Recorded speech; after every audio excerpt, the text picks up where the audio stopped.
All right, guys, welcome to another episode from Rad's Random.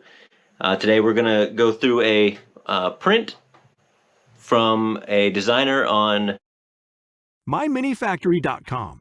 mylittlefactory.com. MyMiniFactory.com. His name is Photismint.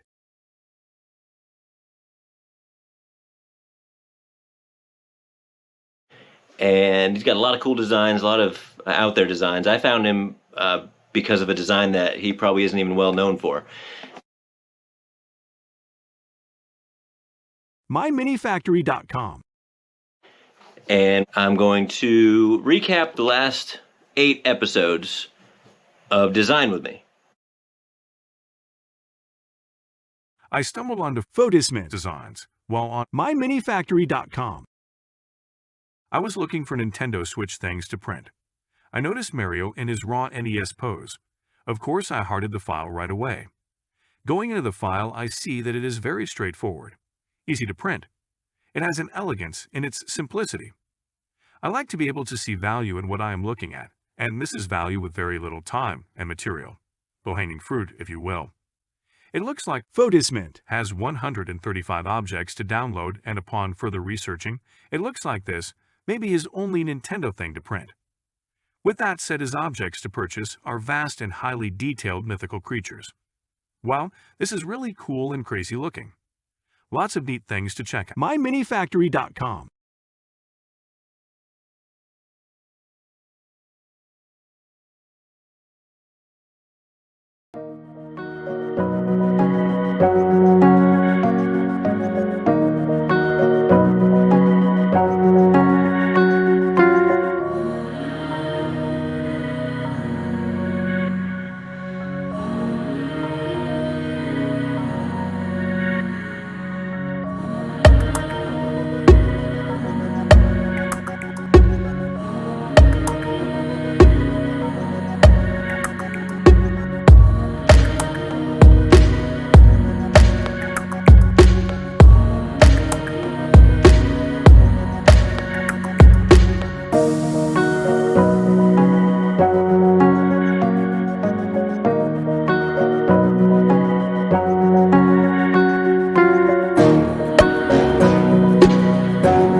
Let's start with episode 1 and just cover all of my episodes' creations real quickly. First is the Rolovat episode with a rocky start to my YouTube career, and this video was long and boring. To date, this video only has 272 views. Next was the episode where I made a GoPro holder that would attach to the print bed of my Anycubic 3D printer. I traveled into the future to get these special effects, but still to date the video only has 102 views. The third episode was another one for the GoPro cameras. I like to think this was my first really big project. This took many days to print and had moving parts. I just purchased these GoPro cameras and needed storage for them to keep them safe.